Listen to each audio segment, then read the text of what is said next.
dicembre. Ero allo mercatino a Soverato. A nota passò una bionda, alta quanto a Francesca, occhi azzurri, pantaloncino, fritto, parlava che madonna e porco. Cioè, aveva i pilorci tanti, cappuccio, e aveva o bermuda, i chianetti.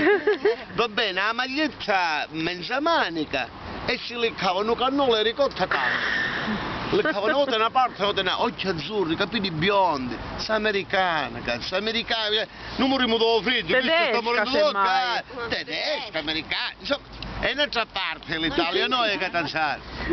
E lì cavo sa ricotta, da una parte, ma vicino a me, che a mia, mi mangio pane e pecorino, quindi mi mangio il culo.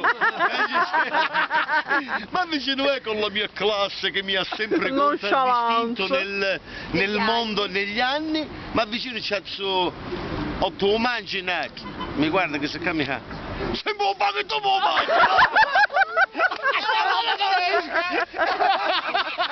E resta lentino!